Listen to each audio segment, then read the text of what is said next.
6 වසරට අලුතින් එන පොඩ්ඩන්ට තියෙන පළවෙනි ඇක්ටිවිටි එක තමයි පරිගණකයෙන් සිත් අං අඳින. අලුත් විෂය නිර්දේශයටදී අපිට චිත්‍ර අඳින්න තියෙන්නේ ටක්ස් පේන්ට් කියන සොෆ්ට්වෙයාර් එකකින්. ඉතින් අපි මුලින්ම චිත්‍ර අඳින්න කලින් අපේ පරිගණකයට කොහොමද ටක්ස් පේන්ට් කියන සොෆ්ට්වෙයාර් එක ඩවුන්ලෝඩ් කරලා ඉන්ස්ටෝල් කරන්න කියලා බලමු.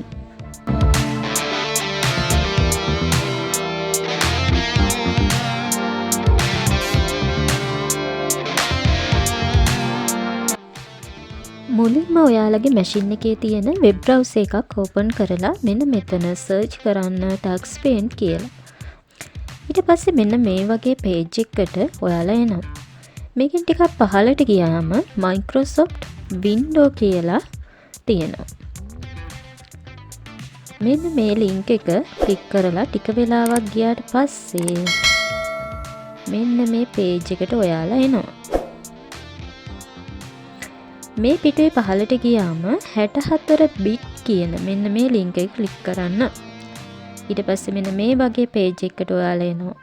මෙන්න මෙතන your download will start shortly කියලා මැසේජ් එකක් තියලා count වෙනවා. එතකොට ඔයාලට පුළුවන් මෙන්න මෙතනින් download වෙනවා බලා ගන්න. මගේ මැෂින් එකේ දැනටමත් මේක download වෙලා තියෙන නිසා මම මෙතනින් අයින් වෙනවා. ඔයාලා අයින් වෙන්න එපා. ඔයාලා මේක ඩවුන්ලෝඩ් වෙලා ඉවර වෙනකන් ඉන්න. ඊට පස්සේ මෙතනින් ඉවත් වෙලා ඩවුන්ලෝඩ්ස් වලට ගිහින් බලන්න ඩවුන්ලෝඩ් වෙලා තියෙනවද කියලා. මෙන්න මේ විදිහට ඩවුන්ලෝඩ් එකේ අපේ මැෂින් එකට ටක්ස් පේන්ට් එක ඩවුන්ලෝඩ් වෙලා තියෙනවා. මේක ඩබල් ක්ලික් කරලා අපිට පුළුවන් අපේ මැෂින් එකට ඉන්ස්ටෝල් කරගන්න.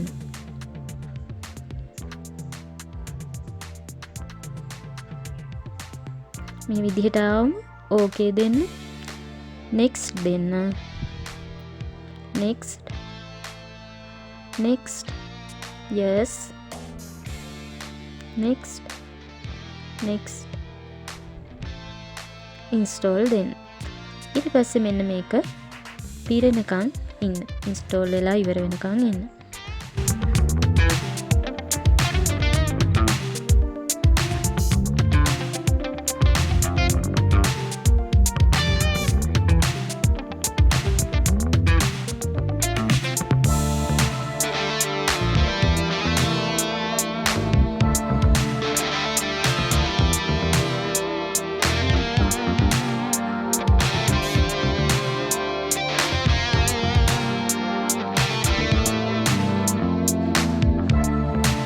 හරි. දැන් ඉන්ස්ටෝල් වෙලා ඉවරයි. ඊට පස්සේ finish දෙන්න. ඊට පස්සේ අපිට බලා ගන්න පුළුවන් අපේ ඩෙස්ක්ටොප් එකේ ටක්ස් පේන්ට් ෂෝට්කට් එකක් හැදිලා තියෙනවා.